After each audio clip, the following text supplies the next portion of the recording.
What the hell is this? وہ dressing کے سامنے کھڑا چلایا تھا. مام، دادی کو ہو کیا گیا ہے؟ پلیز آپ ان کو سمجھائیں. شبنم بیگم تو خود زبیدہ بیگم کی بات پر پریشان ہو گئی تھی. میں کیا کہہ سکتی ہوں؟ آج تک تمہاری دادی کے آگے کسی کی چلی ہے جو اب چلے گی؟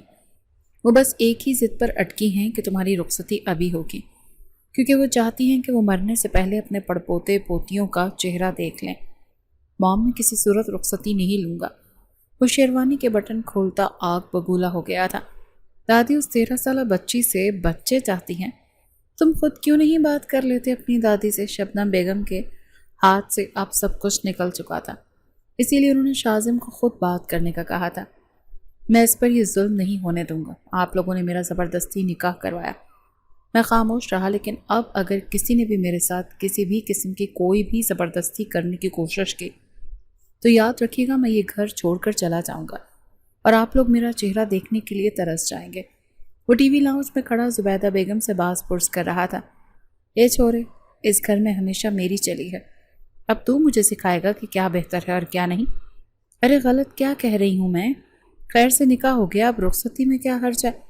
مجھے بس اپنے پڑپوتے پوتیوں کا چہرہ دیکھنا ہے. شازم کو اپنی دادی کی سوچ پر افسوس ہوا تھا. ڈیڈ پلیز، آپ ہی دادی کو سمجھائیں. وہ ایک بچی سے جسے ابھی شادی کا مطلب بھی نہیں معلوم، اس بچی سے بچے چاہتی ہیں. ارے ہم نے بھی 13 سال کی عمر میں بچے کیے ہیں، وہ کر لے گی تو کیا حرج ہو جائے گا؟ ٹھیک ہے، اگر آپ لوگوں کی یہی ضد ہے تو میں یہاں سے چلا جاتا ہوں. اور پھر شازم اپنا بیگ لیے اپنے کمرے سے نکلا تھا. تبھی نظر عرشیہ پر پڑی تھی، جو سب کے چلانے کی وجہ سے ڈری سہمی اپنے کمرے کے دروازے پہ کھڑی تھی. شازم نے اس معصوم بچی کو دیکھا جس سے کچھ دیر پہلے اس کا نکاح ہوا تھا. دادی چاہتی ہیں کہ میں اس کی معصومیت ختم کر دوں. ہرگز نہیں. میں جب واپس لوٹوں گا تو اس کو طلاق دے دوں گا، پھر اس کی شادی اس کی مرضی سے کر دوں گا. تب تک یہ اس معاملے کو بھول جائے گی. وہ تو جیسے خود سے سب کچھ طے کر چکا تھا، یہ جانے بغیر کہ جب وہ واپس لوٹے گا تو اسے اپنے پاکستان سے جانے کی کتنی بڑی قیمت چکانی پڑے گی. وہ جا چکا تھا. بیجی روکے نہ شازم کو، آپ اپنی ضد چھوڑ کیوں نہیں دیتی؟ اگر وہ بھی رخصتی نہیں چاہتا تو آپ کیوں ضد کر رہی ہیں؟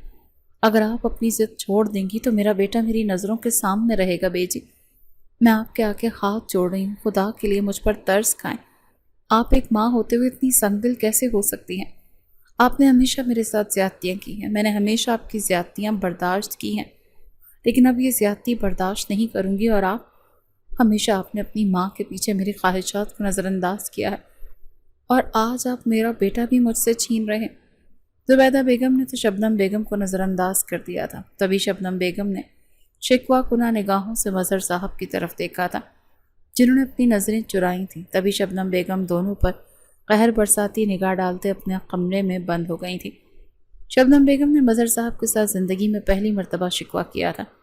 ہمارے معاشرے میں اس بات کو بہت معیوب سمجھا جاتا ہے کہ اگر شوہر اپنی بیوی کی بات مان لے اور اپنی ماں کی بات رد کر دے تو لوگ اس مرد کو کوسنے لگتے ہیں، جبکہ ہمارا اسلام کسی صورت اتنی سختی نہیں کرتا. ماں کے حقوق ایک طرف اور بیوی کے حقوق ایک طرف ہیں. تم اپنی منکوہا کو وہاں ان لوگوں کے رحم و کرم پر چھوڑ آئے ہو.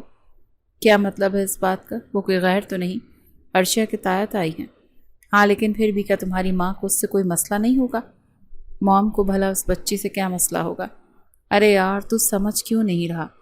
تو ان سب کو اپنی بیوی کی وجہ سے ہی چھوڑ کر آیا ہے نا، تو ہو سکتا ہے تمہاری موم کو وہ بچی نہ لگتی ہو. نہیں، میری موم ایسی نہیں ہے، اس کے ساتھ کچھ برا ہونے نہیں دیں گی، نہ کریں گی. شازم اپنے دوست کے پاس کراچی آ گیا تھا اور اب وہ کراچی میں رہنے کا فیصلہ کر چکا تھا. تائی جان، آپ کے لیے چائے لاؤں؟ دفع ہو جاؤ میری نظروں سے، اس سے پہلے میں تمہاری جان لے لوں. نسیم بیگم ایک دم چلائی تھی، جس پر وہ معصوم ایک دم کانپ اٹھی تھی. وہ آنکھوں میں آنسو لیے مارے خوف کے شبنم بیگم کے کمرے سے بھاگی تھی، جب اچانک زبیدہ بیگم کے ساتھ ٹکرائی تھی. کیا ہوا میری بچی؟ تم رو کیوں رہی ہو؟ بولو بیٹا. دادی، میں شازم سے شادی نہیں کروں گی، وہ بہت برے ہیں، مجھے یہاں اکیلا چھوڑ گئے، میں ان کے قابل نہیں ہونا، میں کم پڑھی لکھی ہوں، اسی لیے وہ مجھے یہاں چھوڑ کر خود چلے گئے ہیں. وہ روتے ہوئے ہچکیوں کے ساتھ رو رہی تھی، لیکن زبیدہ بیگم کے ساتھ ساتھ مظہر صاحب نے بھی اس کا رونا دیکھ لیا تھا. سمجھاؤ اپنی بیوی کو، کیوں سونے کی مرغی کو دھتکار رہی ہے یہ؟ لیکن بیجی، اس کا باپ. مظہر، خاموش ہو جاؤ، دیواروں کے بھی کان ہوتے ہیں. ایک لفظ اور مت نکالنا، وہ ابھی بچی ہے، جب تک جوان ہوگی تب تک بہت دیر ہو چکی ہوگی۔ تبھی مظہر صاحب کو گیٹ سے کوئی باہر کی جانب بھاگتا ہوا دکھائی دیا تھا۔ کون ہے وہاں پر؟ بیجی مجھے لگتا ہے دروازے پر کوئی تھا اور اس نے ہماری باتیں سن لی۔ زبیدہ بیگم کا ایک دفعہ چہرہ سفید پڑ گیا۔ پتہ لگاؤ مظہر کون ہے، یہ راز ہمیشہ راز ہی رہنا چاہیے، ورنہ ہم سب برباد ہو جائیں گے۔ شاذم تم یہاں آئے 1 ہفتہ ہو چکا، ایک مرتبہ تو اپنی بیوی سے بات کر لو۔ کیا بیوی لگائی ہوئی ہے؟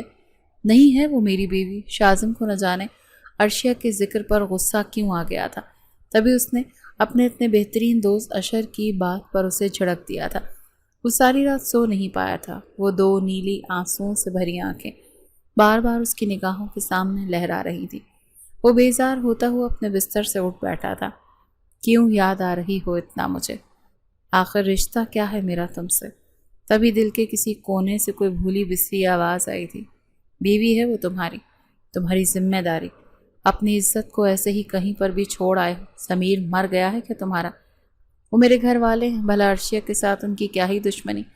یہ سب میری سوچ کا فطور ہے یا پھر اشر کی باتوں کا اثر؟ ایسا کچھ نہیں ہے۔ کچھ عرصے کے بعد جا کر میں اسے طلاق دے دوں گا۔ مام ڈیڈ اس کی شادی کہیں اور کر دیں گے۔ یہ لڑکی صبح ہو گئی ابھی تک اٹھی کیوں نہیں؟ تم؟ تائی امی میں تو روز 12 بجے ہی اٹھتی ہوں، پہلے اٹھتی تھی۔ اب تم اس گھر کی بہو ہو اور اس گھر کے اصول اور ضوابط تم پر بھی اتنے ہی لاگو ہوتے ہیں جیسے باقی سب پر۔ عرشیہ نے حیرانگی سے شبنم بیگم کی طرف دیکھا تھا اور کچھ بھی کہے بغیر کچن میں چلی گئی تھی۔ یہاں اس کی چھوٹی چاچی کھانا بنانے کی تیاری کر رہی تھی۔ نجمہ بیگم نے حیرانگی سے عرشیہ کو کچن میں دیکھا۔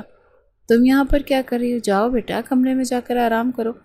نہیں چاچی، میں آپ کے ساتھ سب کا ناشتہ بنانے میں مدد کرتی ہوں۔ ارے اس کی ضرورت نہیں، میں بنا لوں گی۔ لیکن تائی جان تو کہہ رہی تھی تم چھوڑو انہیں، جاؤ جا کر آرام کرو۔ نجمہ بیگم دل کی بہت اچھی تھی۔ بیوہ ہونے کے بعد اور بے اولاد ہونے کی وجہ سے انہیں شروع ہی سے عرشیہ سے بہت لگاؤ تھا۔ وہ تو کئی مرتبہ زبیدہ بیگم سے عرشیہ کا اسٹڈی کے بارے میں بھی بات کر چکی تھی، لیکن زبیدہ بیگم ہمیشہ یہ بات کہہ کر ٹال دیتی تھی کہ تمہاری کون سا اولاد ہے، تمہیں نہیں پتہ کہ بچے کس طرح سے سنبھالے جاتے ہیں۔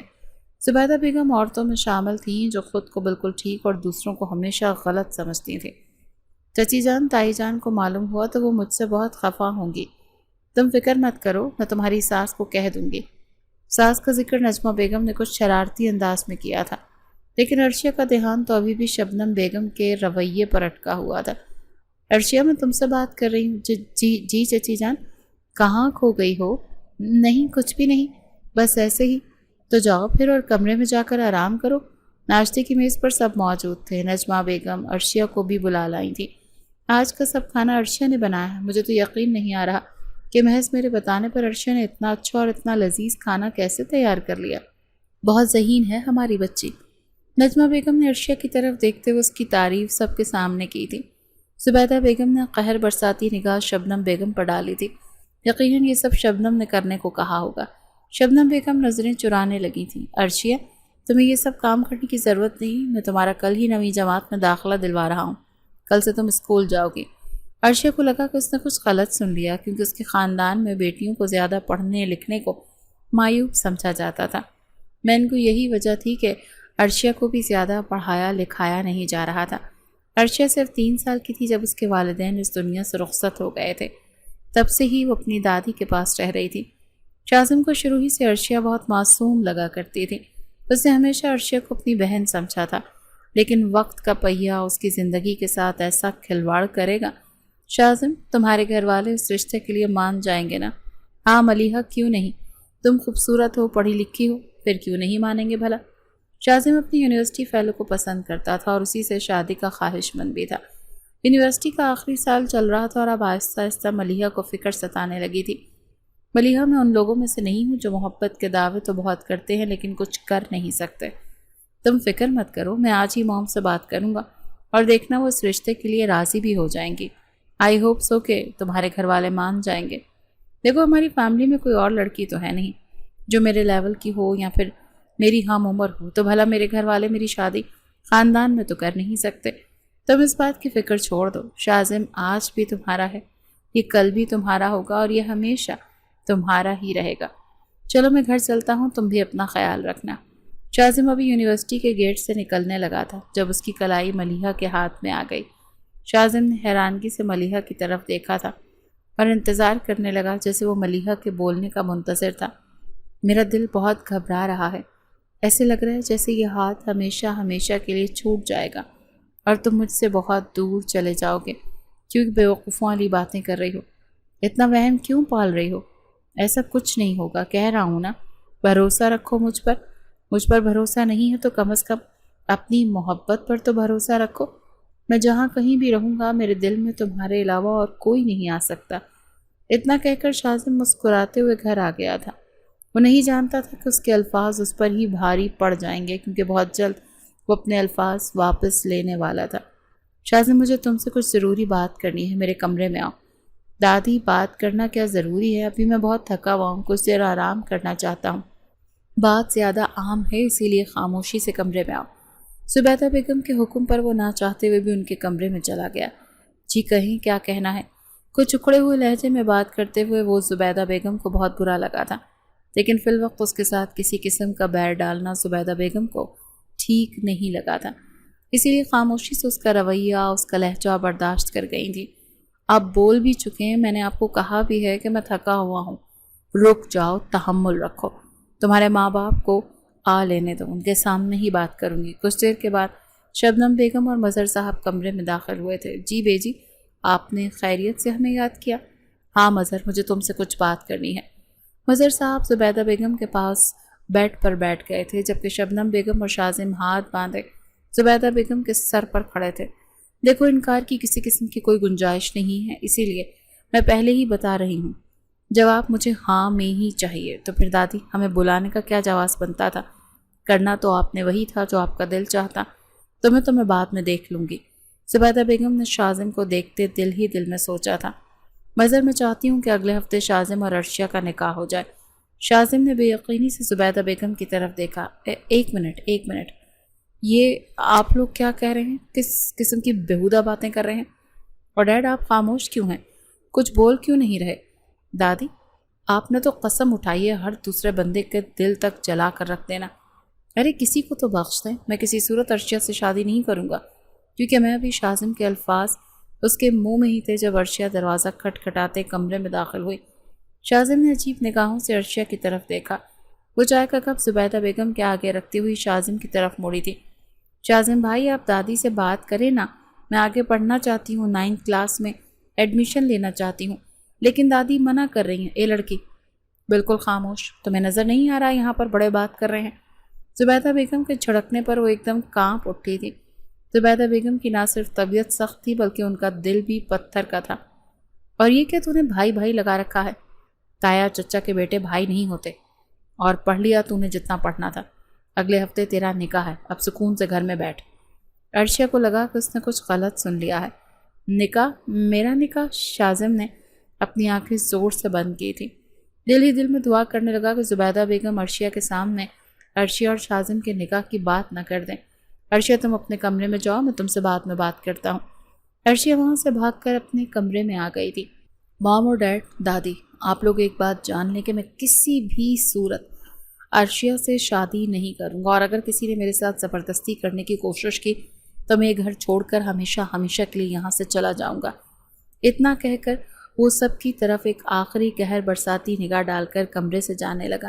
جب زبیدہ بیگم کے الفاظ نے اس کے پیر جکڑ لیے، اگر تم نے اس رشتے سے انکار کیا تو یاد رکھنا تمہیں تمہاری جائیداد سے آگ کر دیا جائے گا۔ دادی، آپ میرے ساتھ یہ زیادتی نہیں کر سکتی، میں جو چاہوں کر سکتی ہوں، میں اس گھر کی سربراہ ہوں۔ شازم نے بے یقینی سے اپنے باپ کو دیکھا تھا۔ ڈیڈ، سوالیہ نگاہوں سے اپنے باپ کی طرف دیکھا تو مظہر صاحب نے اپنی نظریں پھیر لیں۔ شازم تن فن کرتا اپنے کمرے میں چلا گیا تھا کیونکہ زبیدہ بیگم نے اسے کسی قسم کی بھی کوئی بات کرنے کا حق نہیں دیا تھا۔ وہ غصے سے ادھر سے ادھر چکر لگا رہا تھا۔ ملیحہ تو کہیں دور خیالوں میں بھی نہیں تھی، اسے فکر تھی تو عرشیہ کی۔ آج اس کی سوچوں پر عرشیہ کا راج تھا۔ شازم، تم غصہ کیوں نہیں کرو؟ دیکھو نا، خاموشی سے ابھی فی الحال شادی کر لو اور پھر کچھ دنوں کے بعد تم اسے طلاق دے دینا، کوئی تمہیں کچھ نہیں کہہ سکے گا۔ شبنم بیگم اپنے بیٹے کے غصے سے واقف تھیں، اسی لیے اس کے پیچھے ہی اس کے کمرے میں داخل ہوئی تھیں۔ شازم نے غصے سے شبنم بیگم کی طرف دیکھا۔ موم، آپ ڈیڈ کو نہیں سمجھا سکتی؟ کیا سمجھا سکتی ہوں، لیکن وہ تمہاری دادی، انہیں کچھ سمجھنے دیں تب نا۔ شاذم کا غصہ ساتویں آسمان پر تھا۔ وہ مسلسل گہرے سانس لیتے ہوئے خود کو پرسکون کرنے کی کوشش کر رہا تھا۔ میں اس بچی کی زندگی کس طرح سے تباہ کر دوں؟ انہیں اپنے ہاتھوں میں اسے کھلایا ہے، کس طرح اسے جہنم میں دھکیل دوں؟ ابھی شادی کر کے اس کو طلاق دے دوں گا تو کون کرے گا اس سے شادی؟ کیوں دادی کو یتیم پر ترس نہیں آ رہا؟ اور پھر وہ پڑھی لکھی نہیں ہے، میری ہم عمر نہیں ہے۔ دادی کیا سوچ کر دادی نے یہ جوڑ بنایا ہے؟ شبنم بیگم تو خود زبیدہ بیگم کے اس فیصلے پر حیران تھی۔ اچھا تم زیادہ فکر مت کرو، سب ٹھیک ہو جائے گا، ہر چیز وقت پر چھوڑ دو۔ کبھی کبھی وقت کے ساتھ ہر چیز ٹھیک نہیں ہوتی بلکہ ہر چیز ختم ہو جاتی ہے مام۔ اور پھر ایک ہفتے کے بعد شاذم کی لاکھ کوششوں اور انکار کے باوجود شاذم اور عرشیہ کا نکاح ہو گیا تھا۔ وہ سب کچھ نمٹا کر جیسے ہی کمرے میں پہنچا تو بیڈ پر عرشیہ کو پھوٹ پھوٹ کر روتا دیکھ کو دنگ رہ گیا تھا۔ تم یہاں پر کیا کر رہی ہو؟ شاذم کو اپنی آنکھوں پر یقین نہیں ہوا تو اس نے سوال کر ڈالا۔ وہ دادی جان نے مجھے آپ کے کمرے میں بھیجا ہے، وہ کہہ رہی تھی کہ آج کے بعد میں آپ کے ساتھ ہی رہوں گی۔ شاذم نے اپنی آنکھیں زور سے بند کر کے کھولی تھیں جیسے خود کو ٹھنڈا رکھنے کی کوشش کر رہا ہو۔ ابھی اور اسی وقت میرے کمرے سے دفع ہو جاؤ اور آئندہ کے بعد مجھے کبھی یہاں دکھائی مت دینا۔ اتنا کہتے ہی شاذم نے اس کا ہاتھ پکڑ کر اسے کمرے سے باہر نکال دیا تھا۔ شور سن کر شبنم بیگم کمرے میں آئی تھی۔ اگر دادی کو یہی سب چاہیے تو میں یہ گھر چھوڑ کر چلا جاؤں گا۔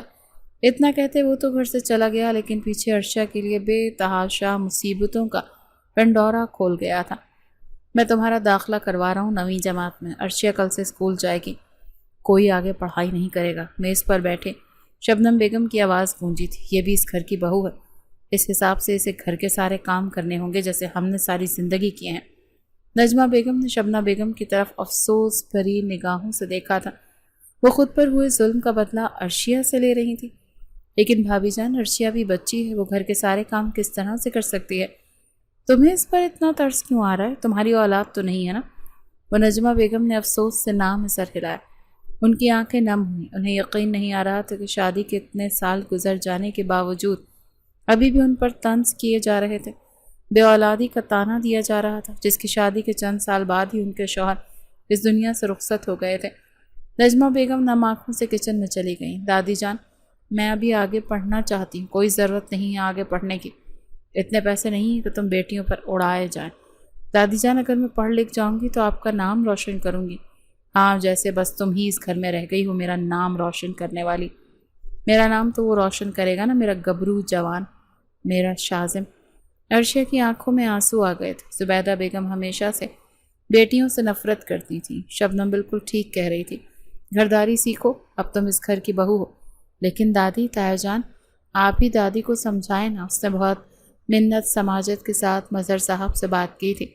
بیجی، عرشیہ کو آگے پڑھنے دیں، وہ آگے پڑھے گی اور یہ میرا آخری فیصلہ ہے۔ نجمہ بیگم تو پہلے ہی کچن میں جا چکی تھی۔ شبنم بیگم بھی غصے سے اٹھ کر کمرے میں چلی گئی تھی، تو دوسری طرف عرشیہ بھی خوشی خوشی کمرے میں جا چکی تھی۔ یہ تم نے کیا کیا؟ تم جانتے ہو نا مجھے بیٹیاں بالکل پسند نہیں ہیں۔ اس پر ان کا پڑھنا لکھنا تو پیسوں کا ضیاع ہے، اور میرے پاس اتنے پیسے نہیں ہیں کہ میں اس کی پڑھائی لکھائی پر لگا دوں۔ بیجی، آپ سمجھنے کی کوشش کریں، عرشیہ گھر سے باہر رہے گی تبھی تو ہم باقی کی کارروائی کر پائیں گے۔ اگر وہ گھر پر ہی رہے گی تو ہم کس طرح سے اس کی ساری جائیداد اپنے نام کر سکیں گے؟ دوسری طرف عرشیہ جو کسی کام کے تحت واپس مظہر صاحب کے پاس آنے والی تھی، لیکن ان کی باتیں سن کر وہ دیوار کے پیچھے چھپ گئی۔ میری جائیداد، میرے نام بھی کوئی جائیداد ہے؟ وہ کافی حیران تھی، اسی لیے حیرانگی کی وجہ سے کچن میں چلی گئی جہاں نجمہ بیگم چائے بنا رہی تھی۔ چچی جان، آپ سے کچھ بات کرنا چاہتی ہوں۔ ہاں میری بچی، بولو۔ تایا جان نے مجھے آگے پڑھنے کی اجازت دے دی ہے۔ ارے واہ، یہ تو بہت اچھی بات ہے۔ تو میری بچی کب سے اسکول جا رہی ہے پڑھنے؟ چچی جان، تایا جان کی ایک بات سن کر میں کافی حیران ہوئی ہوں۔ وہ کہہ رہے تھے کہ عرشیہ کی ساری جائیداد اپنے نام کروانی ہے۔ کیا مطلب اس بات کا؟ کیا میرے نام کوئی جائیداد ہے؟ نجمہ بیگم کا ہاتھ کانپا تھا اور ان کا چہرہ ایک دم سفید پڑ گیا تھا۔ چچی جان، کیا ہوا؟ آپ کی طبیعت تو ٹھیک ہے، آپ کے چہرے پر یہ پسینہ کیوں آ رہا ہے؟ عرشیہ، چلو میرے ساتھ کمرے میں، مجھے تم سے کچھ ضروری باتیں کرنی ہیں۔ دیکھو بیٹا، تم چھوٹی بچی نہیں ہو، تمہارے ماں باپ کے نام بہت جائیداد ہے جو اب تمہاری ہے، اور تمہاری دادی اور تایا جان کے دل میں بہت گہرا لالچ ہے۔ وہ تمہاری ساری جائیداد اپنے نام کرنا چاہتی ہیں۔ اور پھر آہستہ آہستہ نجمہ بیگم نے وہ سب کچھ عرشیہ کو بتایا جو سننے کے قابل نہیں تھا۔ نہیں نہیں، ایسا نہیں ہو سکتا، ایسا ہی ہوا ہے، لیکن ابھی تمہیں خاموش رہنا ہے۔ وقت آنے پر ان سب کو تمہیں اوندھے منہ گرانا ہے۔ تب تک تم اپنے کان اور آنکھیں کھلی رکھو اور اپنی پڑھائی پر توجہ دو۔ آگے پڑھو، لیکن کسی بھی پیپر میں بغیر وجہ کے سائن نہیں کرنے۔ کچھ بھی ہو جائے تم کسی پیپر پر دستخط نہیں کرو گی۔ لیکن چچی جان، یہ سب میرے ساتھ ایسا کیوں ہو رہا ہے؟ نفرت، ایک نفرت ہی ہے جو انسان کو آسمان سے زمین پر گرا دیتی ہے۔ انسان آسمان پر ہو اور نفرت اسے زمین پر نہ گرا دے، ایسا تو ہو ہی نہیں سکتا۔ تمہارے تائے اور تمہاری دادی بھی آسمان سے زمین پر آ گئے ہیں۔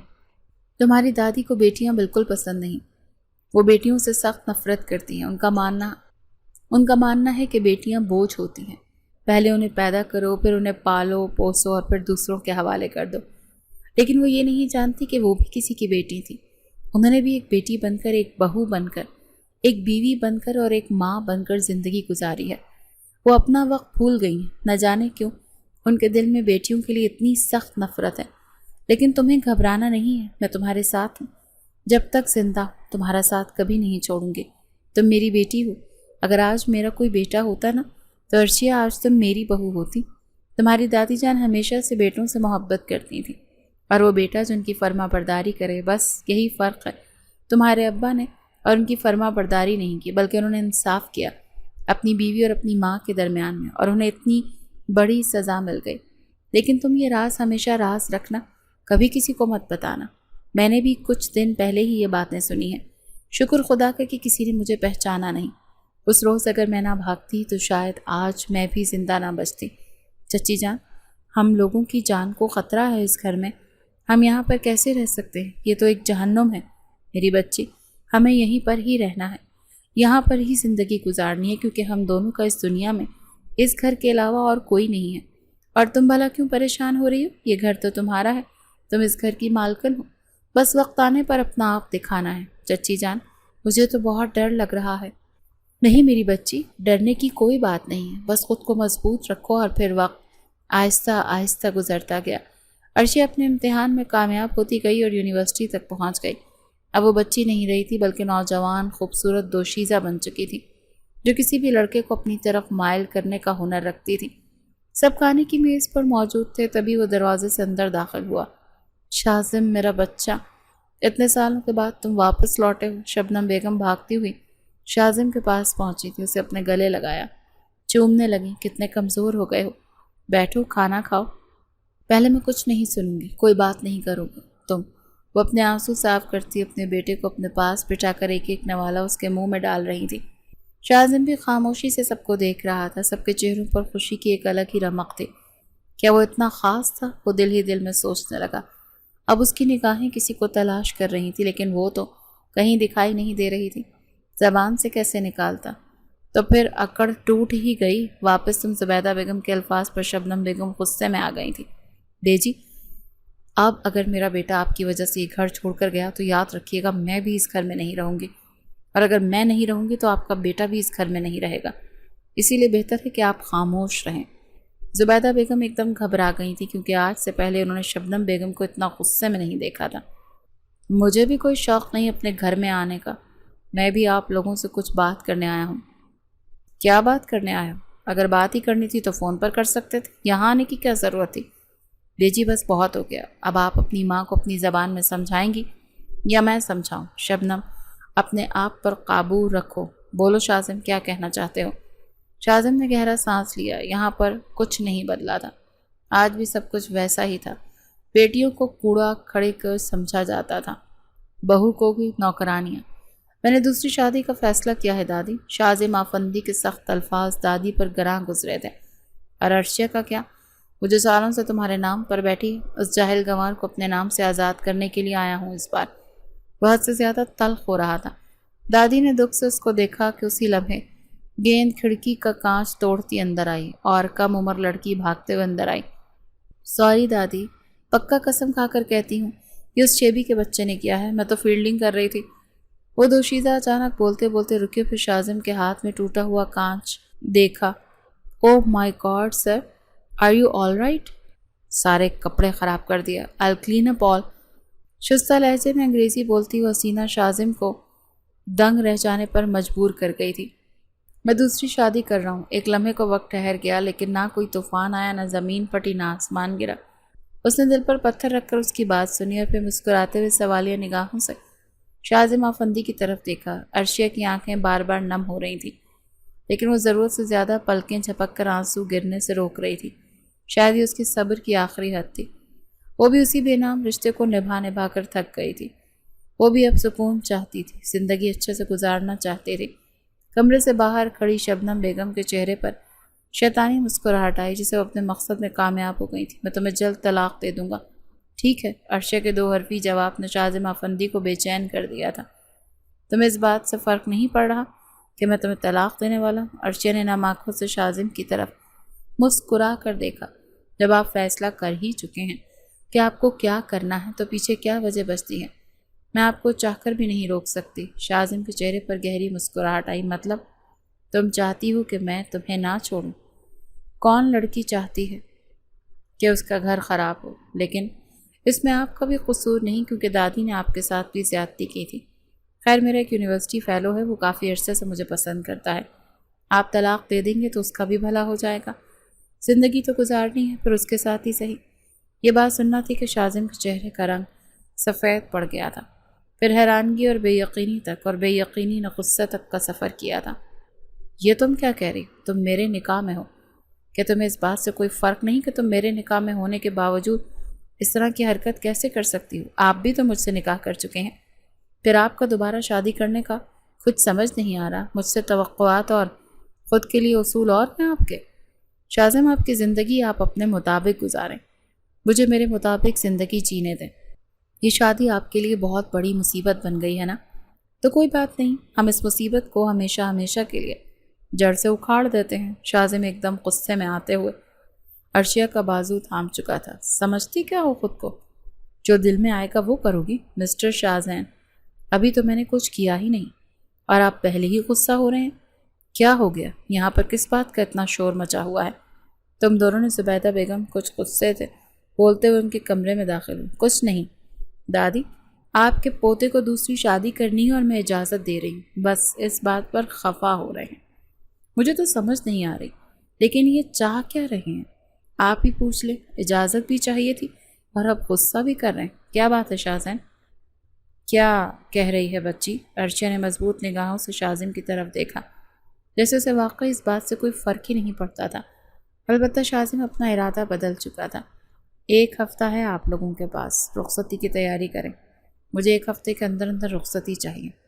وہ سب کو حیران کرتے ہوئے وہاں سے چلا گیا اور اس کے جاتے ہی عرشیہ کے چہرے پر ایک فاتحانہ مسکراہٹ آئی جیسے وہ اپنے مقصد میں کامیاب ہو گئی ہو.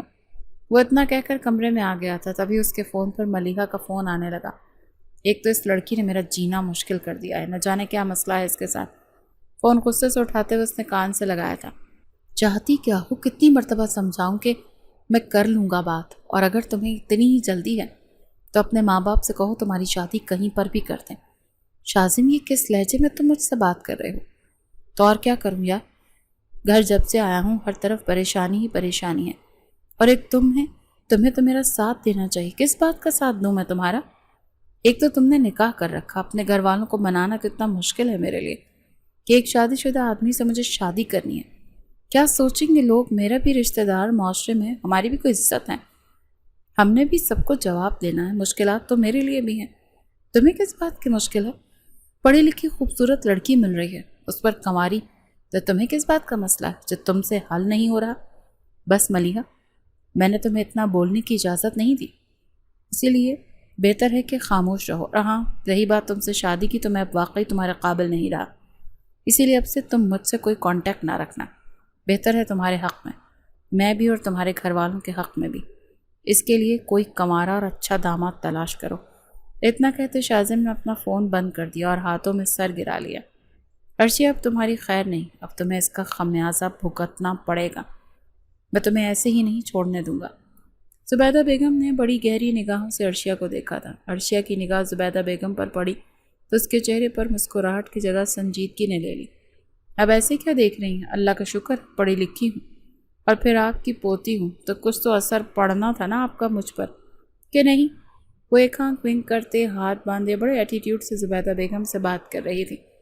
ان چند سالوں میں اس میں ایٹیٹیوڈ ایسے نہیں آ گیا تھا، بہت کچھ برداشت کرنا پڑا تھا اس کو، بہت کچھ سنا تھا اس نے، بہت کچھ برداشت کیا تھا اس نے، اسی لیے اب وہ اتنی باہمت ہو گئی تھی کہ اپنا مقابلہ خود کر سکتی تھی۔ وقت گزرنے کے ساتھ ساتھ اس نے خود کو ہر چیز کے لیے تیار کر لیا تھا، وہ کسی بھی حالت میں رہنا سیکھ گئی تھی، اور اب تو اسے شاذم کی بھی ضرورت نہیں تھی، اسی لیے وہ آرام سے شاذم کو بھی طلاق دینے کا بول چکی تھی۔ وہ اب اپنے فیصلے خود کرنے لگی تھی، اسے اب کسی کی ضرورت نہیں تھی۔ وہ نہیں چاہتی تھی کہ شاذم کا سہارا بھی اسے ملے، وہ اکیلی ہی زندگی گزارنا چاہتی تھی، کیونکہ اس نے خود کو مضبوط بنا لیا تھا۔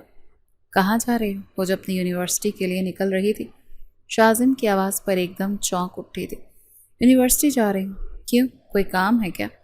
ہاں، تم سے کام پڑ بھی سکتا ہے، آخر کو بیوی ہو میری، اور پھر کچھ ہی دنوں میں رخصتی بھی تو ہونے والی ہے۔ تو کیا ہی فرق پڑ جائے گا اگر ہم سہاگرات منا لیں گے؟ ویسے بھی اسی دن کے لیے ہی تو تم ابھی تک میرے نام پر بیٹھی ہوئی ہو، اور نہ کب سے طلاق لے لی ہوتی۔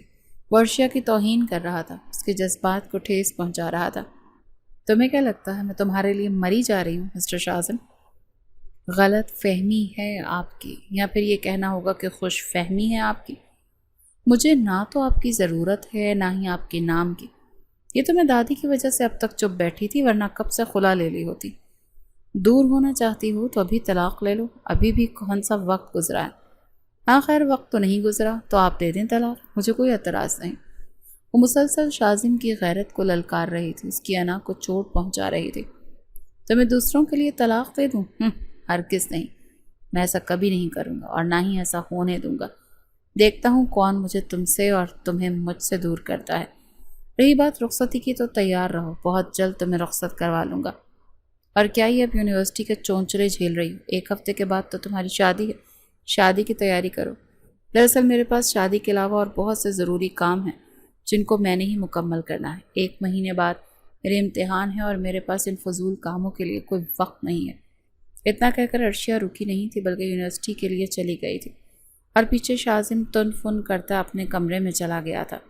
وہ دلہن بنی اس کی سیج پر بیٹھی ہوئی تھی، تبھی وہ کمرے میں آیا تھا۔ بڑی بات ہے، اس دن تو بہت بڑی بڑی باتیں کر رہی تھی، آج کیا ہوا؟ آخر سہاگ رات کے لیے انتظار کرنا ہی پڑا تمہیں۔ کیا ہو گیا ہے شاذم آپ کو میں ایسی لگتی ہوں؟ نہ تو مجھ میں ہوس ہے نہ ہی میرا ضمیر مر گیا، میں آج بھی وہی عرشیہ ہوں جس کو دیکھنا بھی آپ پسند نہیں کرتے تھے، اور اگر دیکھتے بھی تھے تو اس نگاہ سے جسے میں آپ کی کچھ نہیں لگتی، بس ایک ایکسٹرا چیز ہوں جو اس گھر میں پڑی ہوئی ہوں۔ اگر ایسی بات ہے تو تم اب تک میرے نام پر کیوں بیٹھی ہوئی ہو؟ زندگی کے 5 سال تم نے میرے نام پر بیٹھ کر کیوں گزار دیے؟ اب وہ اسے کیا بتاتی کہ وہ کس مقصد کے تحت ابھی تک یہاں پر تھی، اسی لیے وہ خاموشی سے کچھ بھی کہے بغیر واش روم میں بند ہو گئی تھی۔ جب انسان بولتا ہے تو قدرت خاموش ہو جاتی ہے، اور جب انسان خاموش ہوتا ہے تو قدرت بولتی ہے۔ بس عرشیہ کو بھی اس بات کا انتظار تھا، وہ خاموش ہو گئی تھی اور وہ انتظار میں تھی کہ کب اللہ کی لاٹھی ان سب پر پڑے گی اور ان سب کو ہوش آئے گا کہ انہوں نے اس کے ساتھ کیا کیا۔ شاذم کا غرور کس روز چکنا چور ہوگا، آخر کو اس کی وجہ سے تو عرشیہ کو آج تک اتنا کچھ بھگتنا پڑا تھا جو وہ ڈیزرو نہیں کرتی تھی، لیکن پھر بھی وہ سب کچھ برداشت کر گئی تھی۔ وہ اپنے باپ کی تصویر کے سامنے کھڑی آنسو بہا رہی تھی۔ بابا، آپ بہت جلدی چلے گئے، آپ کو نہیں پتا تھا کہ آپ کی بیٹی کے کتنے ہی دشمن آپ کے گھر میں آپ کے رشتہ داروں کی صورت میں موجود ہیں۔ وہ راز جو میں جانتی ہوں کوئی نہیں جانتا۔ اب مجھ میں اتنی ہمت نہیں کہ میں اس راز کو ہمیشہ اپنے دل میں دبا کر رکھوں، اس راز کا بوجھ مجھے تھکا رہا ہے۔ باہر کھڑا شاذم عرشیہ کی ہر بات سن چکا تھا۔ آخر ایسا کیا راز تھا جو صرف عرشیہ جانتی تھی؟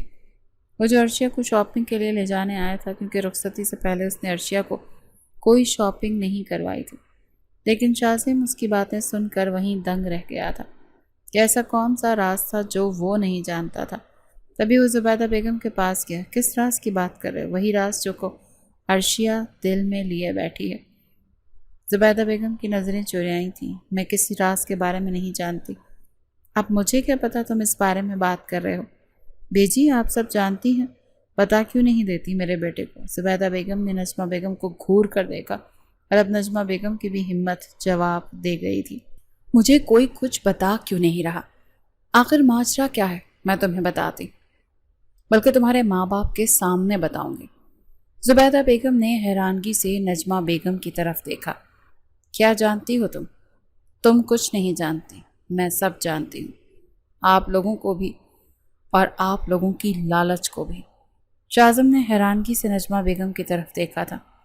چچی جان، آپ مجھے بتائیں، آخر ماجرا کیا ہے؟ تمہاری بیوی عرشیہ، جو اتنے سالوں سے اس گھر میں نوکرانی بن کر رہی، تمہاری ماں نے، تمہارے باپ نے اور تمہاری دادی نے اس پر اتنے ظلم ڈھائے کہ کوئی عام انسان برداشت نہیں کر سکتا، لیکن وہ تو بہت بڑے دل کی مالک ماں باپ کی اکلوتی اولاد تھی۔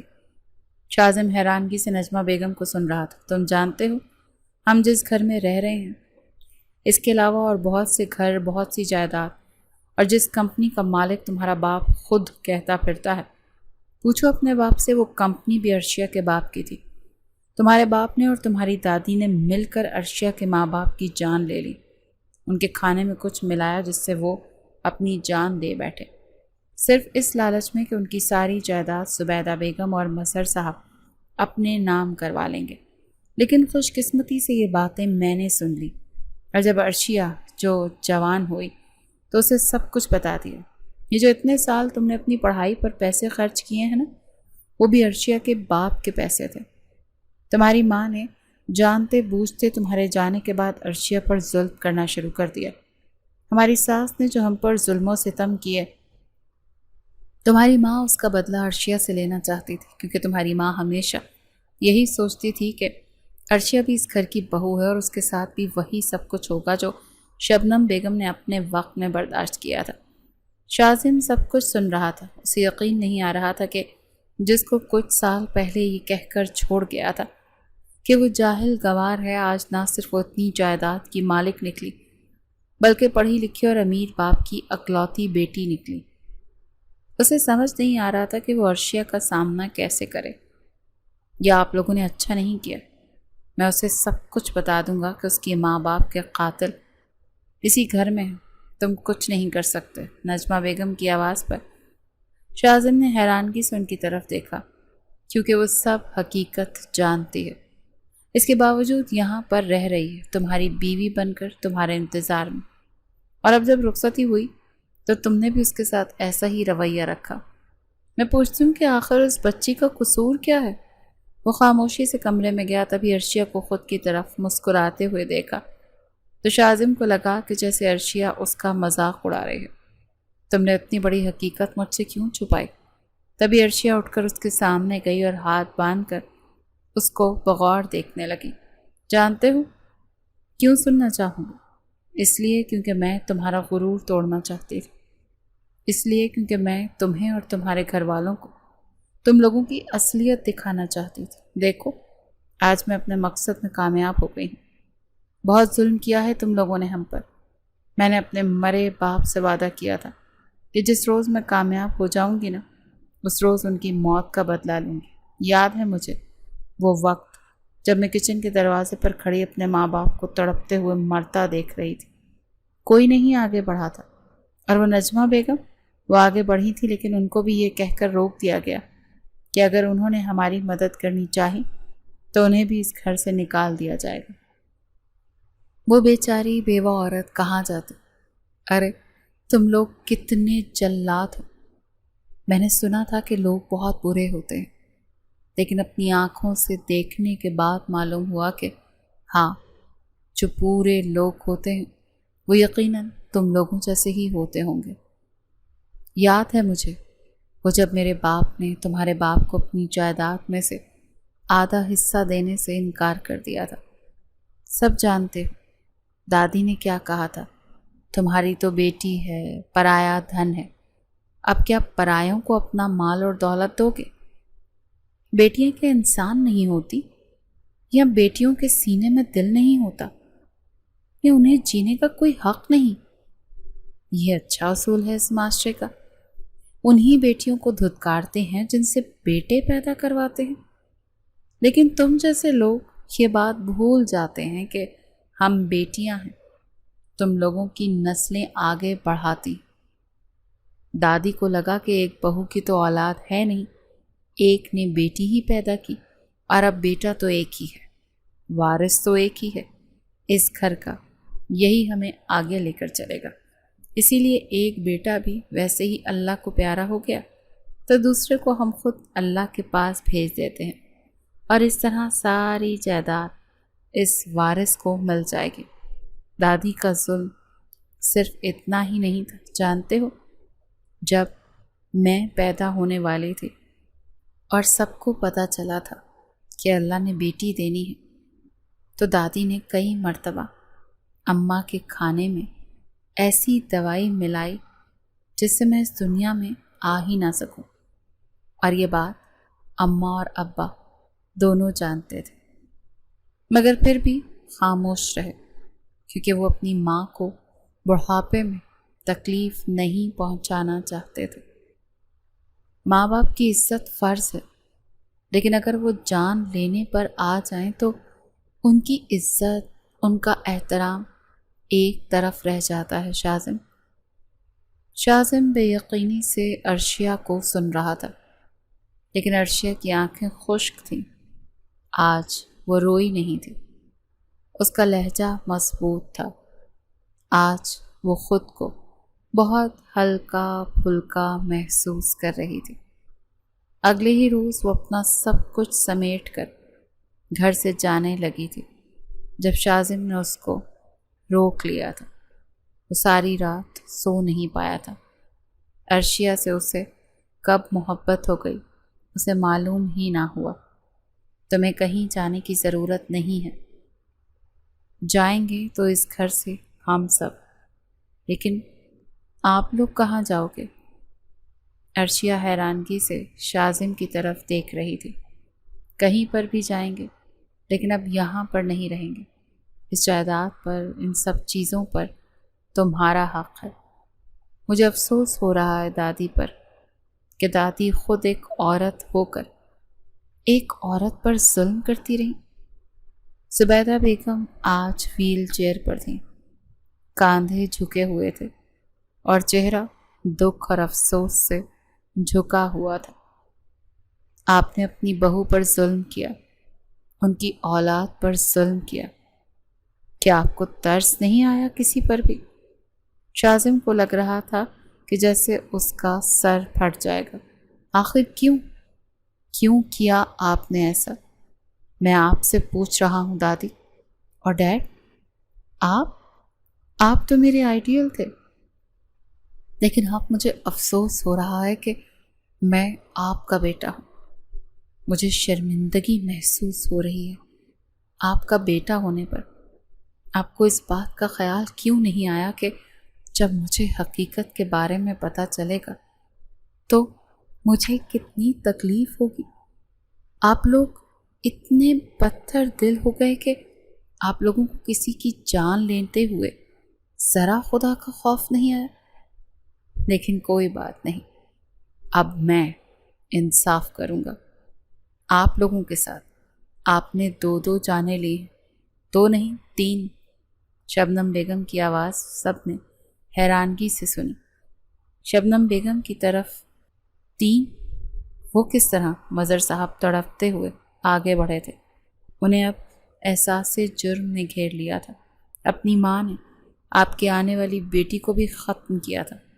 شازم سے پہلے جب میں وہاں بننے والی تھی تو اور اللہ نے ہمیں بیٹی کی خوشخبری دی تھی، تبھی زبیدہ بیگم کو معلوم ہوا تو انہوں نے مجھے دھمکی دی کہ اگر میں نے وہ بچی نہ ضائع کروائی تو وہ مجھے طلاق دلوا دیں گے، لیکن مجھے خدا کا خوف تھا، اس لیے میں نے ایسا جرم نہیں کیا۔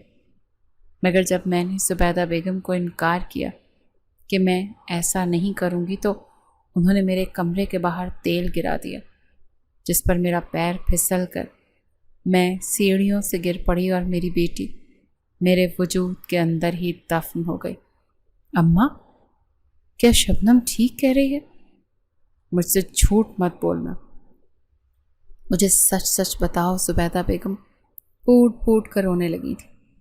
وہ پیسے کی خبر میں اس قدر گر گئی تھی کہ انہیں کچھ سجھائی ہی نہیں دے رہا تھا۔ اچھے اور برے کی تمیز کو وہ مکمل طور پر بھول چکی تھی۔ یہ بات تم نے مجھے اس وقت کیوں نہیں بتائی؟ اس وقت آپ کی آنکھوں پر اپنی ماں کی محبت کی پٹی بندھی ہوئی تھی، ان کی فرما برداری کا مکھوٹا چڑھا ہوا تھا۔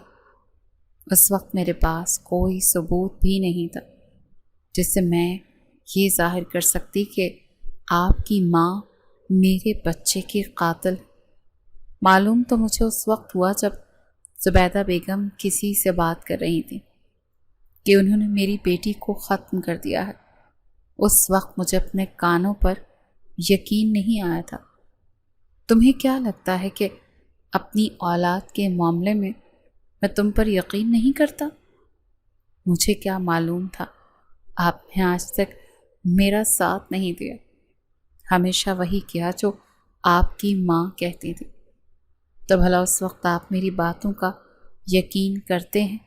نہیں، آپ کبھی نہیں کرتے۔ الٹا آپ مجھے قصوروار ٹھہراتے، اسی لیے خاموش رہنا ہی بہتر سمجھا۔ میں نے بہتر سمجھا۔ مجھے یقین تھا کہ ایک وقت وہ آئے گا جب زبیدہ بیگم منہ کے بل گریں گی۔ اور آج وہ وقت آ گیا ہے۔ شبنم بیگم آہستہ آہستہ قدم اٹھاتی عرشیہ کے پاس گئی تھی۔ مجھے معاف کر دو عرشیہ، میں تمہاری گنہگار ہوں۔ اپنے اوپر ہوئے ظلم کا بدلہ میں تم سے لیتی رہی، جبکہ مجھے تو اس عورت سے بدلہ لینا چاہیے تھا۔ تائی جان، مجھے آپ سے کوئی گلہ نہیں، میں آپ کی تکلیف کو سمجھ سکتی ہوں۔ کوئی بھی انسان پیدائشی مجرم نہیں ہوتا، حالات اور واقعات اسے مجرم بنا دیتے ہیں۔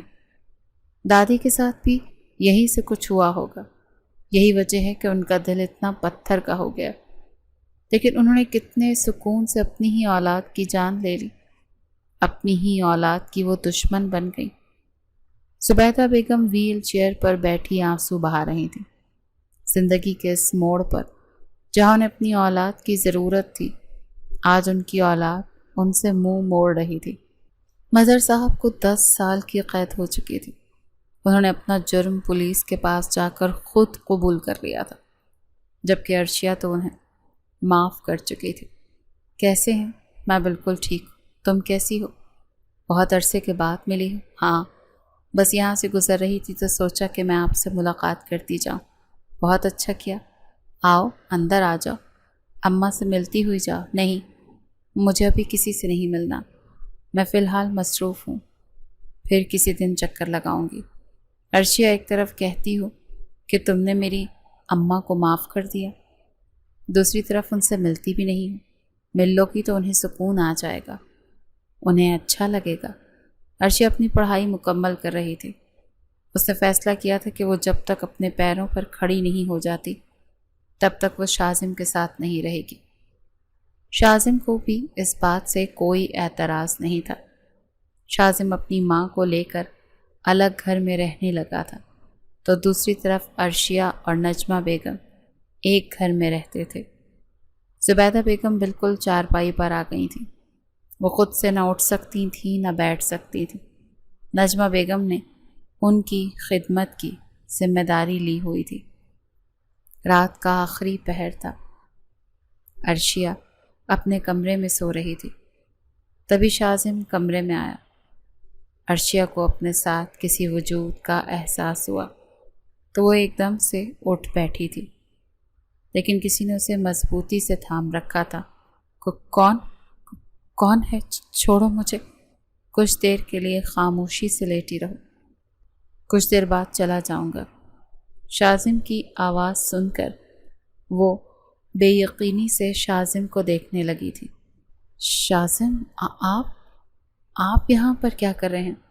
میں بس کچھ دیر تمہارے ساتھ سکون سے رہنا چاہتا ہوں۔ ایک شوہر ہونے کے ناطے اتنا تو میرا حق بنتا ہے نا۔ تبھی عرشیہ نے اپنی آنکھیں بند کی تھی، خاموشی سے شاذم کے سینے پر سر رکھ لیا تھا۔ شاذم، میں رخصتی چاہتی ہوں۔ نہ جانے عرشیہ کے دل میں کیا بات آئی تھی؟ جو اس نے شاذم سے رخصتی کی بات کی تو شاذم کے چہرے پر مسکراہٹ آئی تھی اور اس نے خاموشی سے بغیر کچھ کہے عرشیہ کو اپنے سینے میں بھینچ لیا تھا۔ زبیدہ بیگم اپنے انجام کو پہنچ چکی تھی۔ مظہر صاحب نے خود کو سزا دے لی تھی اور شاذم کو اپنی خاموش محبت مل گئی تھی۔ عرشیہ نے سب کو معاف کر دیا تھا۔ وہ ایسی ہی تھی، سب کو معاف کر دینے والی۔ بیٹیاں بوجھ نہیں ہوتی، ان کو یہ معاشرہ بوجھ بنا دیتا ہے۔ بیٹیاں تو گھر پر اللہ کی رحمت ہوتی ہیں۔ اللہ جن سے خوش ہوتا ہے ان کے گھر بیٹیاں دیتا ہے، لیکن یہ معاشرہ بیٹیوں کو بوجھ سمجھنے لگتا ہے۔ بہت ساری ایسی بیٹیاں جو بیٹوں سے زیادہ قابل اور فرما بردار نکلتی ہیں، لیکن پھر بھی لوگوں کو بیٹوں کی زیادہ خواہش رہتی ہے۔ پرانے زمانے میں لوگ بیٹیوں کو زندہ دفن کر دیتے تھے اور اب بیٹیوں کو زندہ رکھتے ہیں تاکہ ہر روز دفن کر سکیں۔